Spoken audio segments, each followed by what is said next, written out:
Hello everybody, welcome to our 5-minute daily devotional. This is a series of short videos sharing some thoughts on a passage mula sa ating Moravian daily text readings. And from last time, we talked about how Paul shared that the grace of God appeared in the person of Jesus Christ, bringing salvation to all. So, ang kaligtasan na meron tayo kay Kristo ay para sa lahat. Ito yung biyaya ng Diyos, a grace of God. Now, in today's reading, in Titus chapter 3, verses 3 to 15, Paul continues on along this line of thinking, saying in verse 3 that we ourselves were once foolish. Ito yung kalalagayan natin bago tayo tumanggap kay Kristo, bago natin natanggap yung biyaya ng Diyos. We ourselves were once foolish, disobedient, led astray, slaves to various passions and pleasures, passing our days in malice and envy, hated by others and hating one another. Nakaka-relate ba tayo?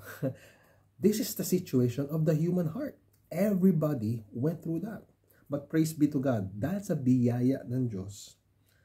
We read in verse 4, when the goodness of God and loving kindness of our Savior appeared, He saved us.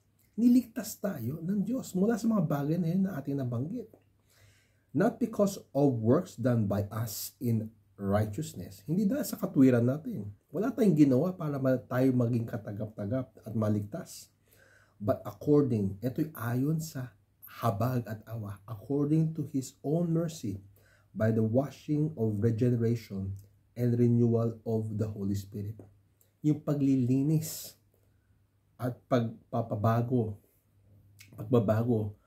na nangyari sa pamamagitan ng banal na Espiritu. This is the work of God. Ito hindi gawa ng tao. Kasi kung kaya natin iligtas sa ating sarili, hindi na dapat pinadala ng Diyos Ama ang kanyang buktong na anak na si Jesus. Just think about that. We need God. We need Christ. We need the salvation that comes through Him. So that being justified by His grace, verse 7, we might become heirs. Tayo maging tagapagmana. Heirs, according to the hope of eternal life. Tayo naging tagapagmana ayon sa pag-asa na meron tayo para sa buhay na walang hanggan. Verse 8, this is interesting. This saying is trustworthy. So pag sinabi ni Pablo yung ganyan bagay, wag natin kaligtaan. Ito'y dapat natin asahan. It is trustworthy. And I want you to insist on these things, so that those who have believed in God may be careful to devote themselves to good works. Yamang tayo niligtas ng Diyos sa kanyang habag at awa. Tayo daw magsikap. Tayo ilaan natin ang ating sarili sa paggawa ng mabuti. Devote ourselves to doing good works. Just to clarify, the good works does not lead to salvation. Hindi yung kabutihan natin ang nagbibigay ng kaligtasan.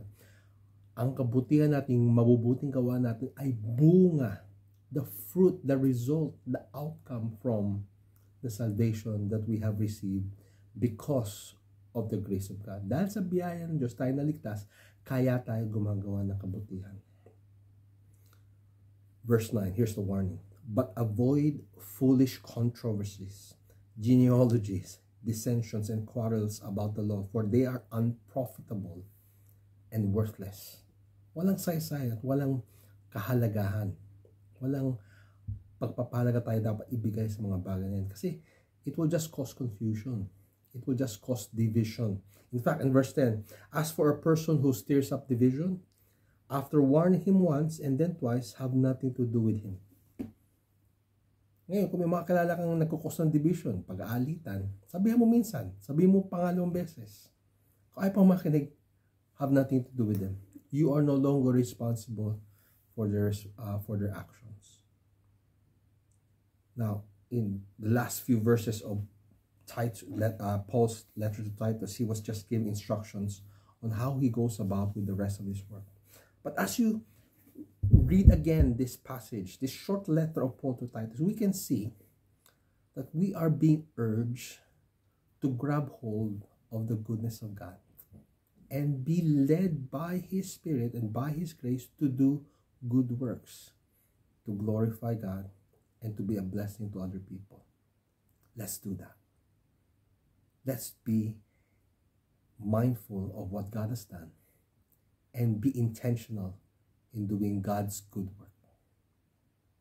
May God bless you as you live out and follow God's word.